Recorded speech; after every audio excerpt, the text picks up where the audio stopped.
ધોરણ 8 વિષય ગણિત પાઠ 6 વર્ગ અને વર્ગમૂળ 1 4 9 16 25 એટલે કે 1નો વર્ગ 1 2નો વર્ગ 4 3નો વર્ગ 9 4નો વર્ગ 16 અને 5નો વર્ગ 25 વગેરે સંખ્યાઓને વર્ગ સંખ્યા તરીકે ઓળખવામાં આવે છે। 1 4 9 16 25 એ વર્ગ સંખ્યાઓ છે। આવી સંખ્યાઓને પૂર્ણ વર્ગ સંખ્યા પણ કહે છે। કેવી સંખ્યાઓ કહેવાય? જેને વર્ગ 2નો વર્ગ 4 3નો વર્ગ 9 4નો વર્ગ 16 5નો વર્ગ 25 એ વર્ગ સંખ્યાઓ છે। તો એમને કેવી સંખ્યા કહેવાશે? પૂર્ણ વર્ગ સંખ્યાઓ પણ કહે છે।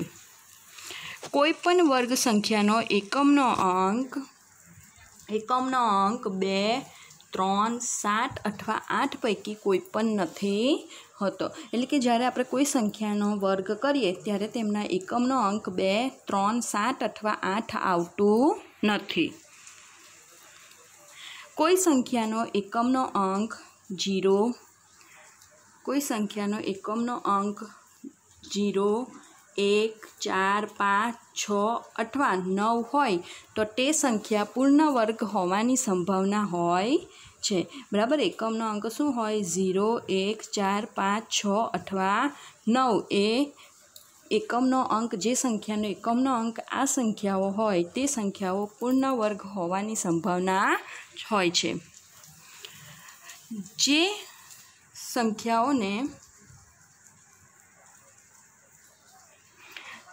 જે કોઈ સંખ્યાનો એકમનો અંક 1 અથવા 9 હોય તો તેના વર્ગ કરતાં મળતી સંખ્યા એકમનો અંક હોય છે। બરાબર, જે સંખ્યાનો એકમનો અંક શું હશે? 1 અથવા 9। બરાબર, જે સંખ્યાનો એકમનો અંક 1 અથવા 9 હોય તો તેના વર્ગ કરતાં મળતી સંખ્યા એકમનો અંક શું હશે? 1। એટલે કે 1નો વર્ગ 1 અને 9નો વર્ગ કરીએ આપણે તો 81 થાય। તો 81માં પણ એકમનો અંક શું હોય છે? 1 હોય છે। ત્યાર પછી જોઈએ કે જે કોઈ સંખ્યાનો એકમનો અંક 4 અથવા 6 હોય તેની વર્ગ સંખ્યાનો એકમનો અંક 6 હશે। બરાબર, કોઈ સંખ્યાનો અંક શું હશે? એકમનો અંક 4 અથવા 6, તો જ્યારે આપણે તેનો વર્ગ કરીશું ત્યારે તેનો એકમનો અંક કેટલો હશે? 6 હશે। 4 ચોક 16, બરાબર, 4 ચોક 16 ને 6 છંગ 36, તો બંનેમાં આપણે જોઈએ કે એકમનો અંક શું આવે છે? 6 આવે છે। આગળ જોઈએ, જો કોઈ સંખ્યાના છેલ્લે 1 શૂન્ય હોય તો તેના વર્ગ કરવાથી છેલ્લે 2 શૂન્ય આવે છે।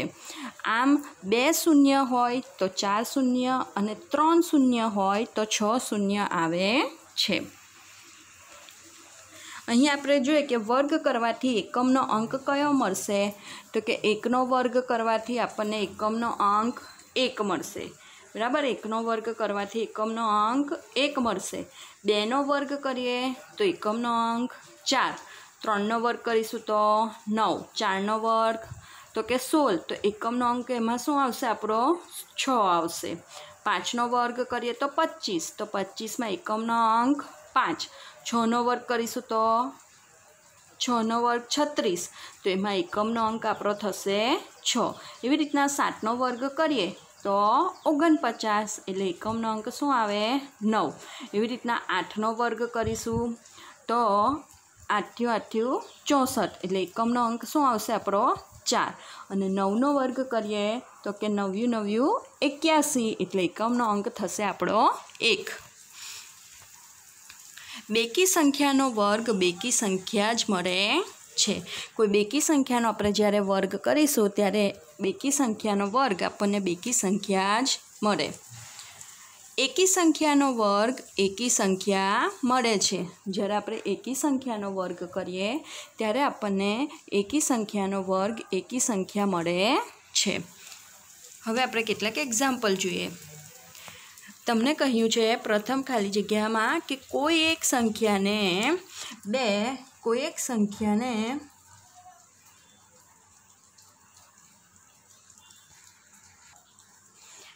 બે સમાન પ્રાકૃતિક સંખ્યાઓના ગુણાકાર વડે દર્શાવી શકાય તેવી સંખ્યાને વર્ગ કહે છે. તેવી સંખ્યાને શું કહેવામાં આવે છે? તેવી સંખ્યાને વર્ગ કહે છે. એવી રીતના m બરાબર n², તો m શું કહેવાશે? m એ પૂર્ણ વર્ગ સંખ્યા કહેવાશે અને જેને આપણે n² વડે પણ દર્શાવી શકાય. 64 એ પૂર્ણ વર્ગ સંખ્યા છે જેને ખાલી જગ્યા વડે દર્શાવી શકાય. બરાબર, 64 એ પૂર્ણ વર્ગ સંખ્યા છે જેને ખાલી જગ્યા વડે દર્શાવી શકાય. તો અહીંયા કહ્યું છે 64નો વર્ગ, પણ આ વિદ્યાર્થી મિત્રો આ ખોટું છે. શું આવશે? 8 ગુણ્યા 8. બરાબર, 8 ગુણ્યા 8 વડે આપણે દર્શાવી શકીએ, અથવા તો 8નો વર્ગ. 3નો વર્ગ 9, 5નો વર્ગ 25, 7નો વર્ગ એટલે કે 7 × 7 = 49. એકી સંખ્યાનો વર્ગ એકી સંખ્યા હોય છે, આપણે આગળ જોયું એટલે કે સાચું. એવી રીતના બેકી સંખ્યાનો વર્ગ એ બેકી સંખ્યા હોય છે, તો કે સાચું. આપેલી સંખ્યાઓનો પૂર્ણ વર્ગ છે કે નહીં તે કારણ આપી જણાવો. તો પ્રથમ 18 છે, તો 18માં એકમનો અંક શું છે? 8, તેથી તે પૂર્ણ વર્ગ નથી. આપણે જોયું હતું કઈ કઈ સંખ્યાઓ પૂર્ણ વર્ગમાં ના આવે? 2, 4, 8. બરાબર, માં 2, 42માં 2 એ પૂર્ણ વર્ગ નથી. હવે 44, તો આપણે 44ના લસા કાઢીએ તો અહીંયા જોઈએ કે 2નો વર્ગ ગુણ્યા 11, તો 2ની જોડી બને છે પરંતુ 11ની જોડી બનતી નથી, એટલે કે 11 2 વખત આવતા નથી, માટે 44 એ પણ પૂર્ણ વર્ગ સંખ્યા નથી. હવે આપણે આગળ જોઈએ 2 થી 11 વચ્ચે આવતી પૂર્ણ વર્ગ સંખ્યા લખો. 2 થી 100 વચ્ચે આવતી પૂર્ણ વર્ગ સંખ્યા. તો 2 થી 100 વચ્ચે આવતી પૂર્ણ વર્ગ સંખ્યા, તો 2નો વર્ગ 4, 3નો વર્ગ 9, 4નો વર્ગ 16, 5નો વર્ગ 25, 6નો વર્ગ 36, 7નો વર્ગ 49, 8નો વર્ગ 64, 9નો વર્ગ 81. આમ આપણે જોઈએ તો 81. પછી આપણે આગળ કરીએ 10નો વર્ગ, તો 10નો વર્ગ શું થશે?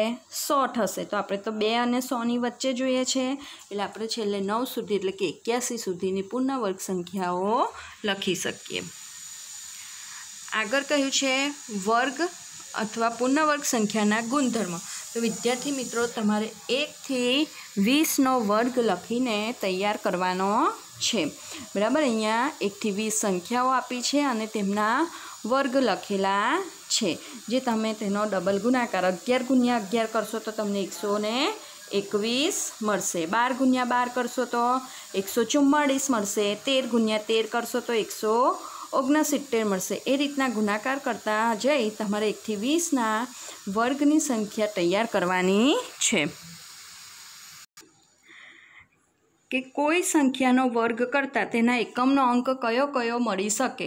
તો કે વર્ગ કરીએ તો આપણને એકમના અંકમાં 1, 4, 5, 6, 9, 0 હોઈ શકે, જે આપણે આગળ વિડીયોમાં જોઈ ગયા.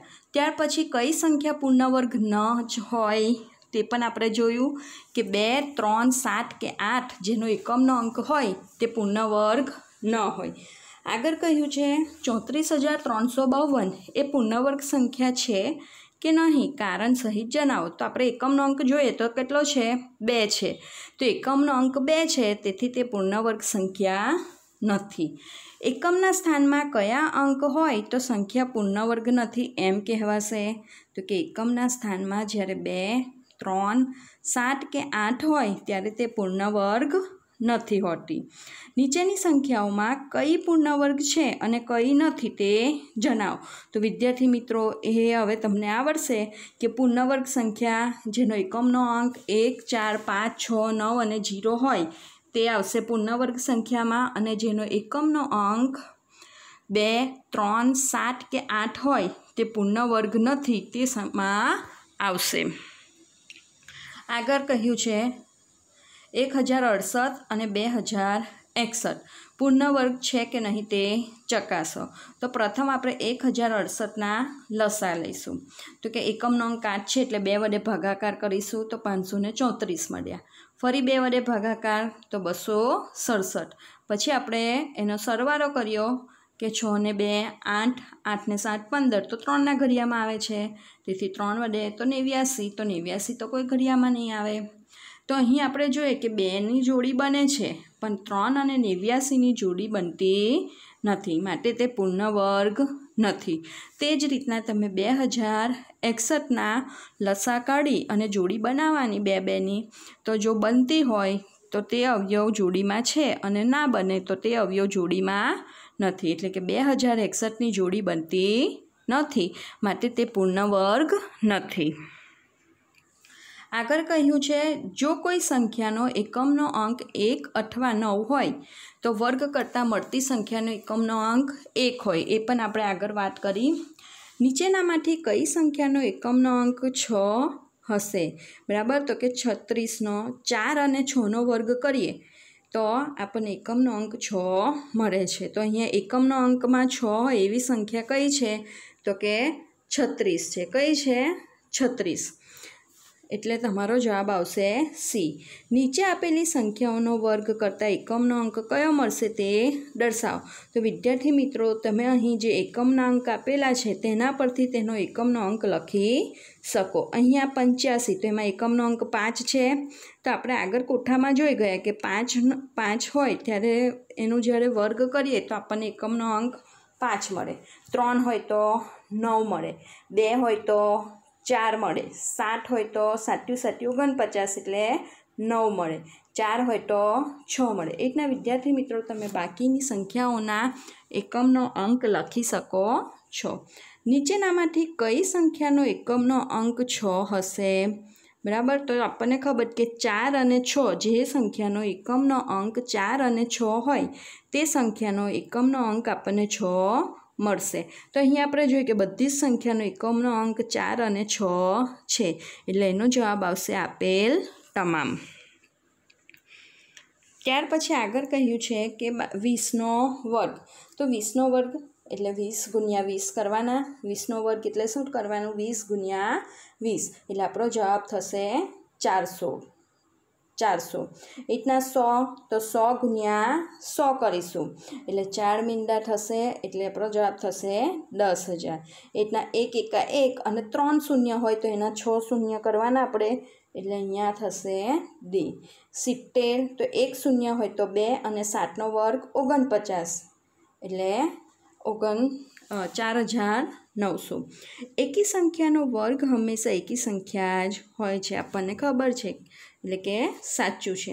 નીચે આપેલી કઈ કઈ સંખ્યાનો વર્ગ કરવાથી બેકી સંખ્યા મળશે તે કારણ સહિત જણાવો। તો કે જે સંખ્યાનો એકમનો અંક બેકી સંખ્યા હશે તે સંખ્યાનો વર્ગ બેકી સંખ્યા મળશે। તો આપણે જોઈએ કે પ્રથમ 213, તો 3 એ એકી સંખ્યા છે, બેકી સંખ્યા નથી, માટે એ આવશે નહીં। 144માં 4, 414માં 4 અને 100માં 0 એ બેકી સંખ્યા છે, એટલે કે ઉપરની સંખ્યાનો વર્ગ કરવાથી તે બેકી સંખ્યા મળે, કારણ કે આ સંખ્યાનો એકમનો અંક શું છે? બેકી સંખ્યા છે।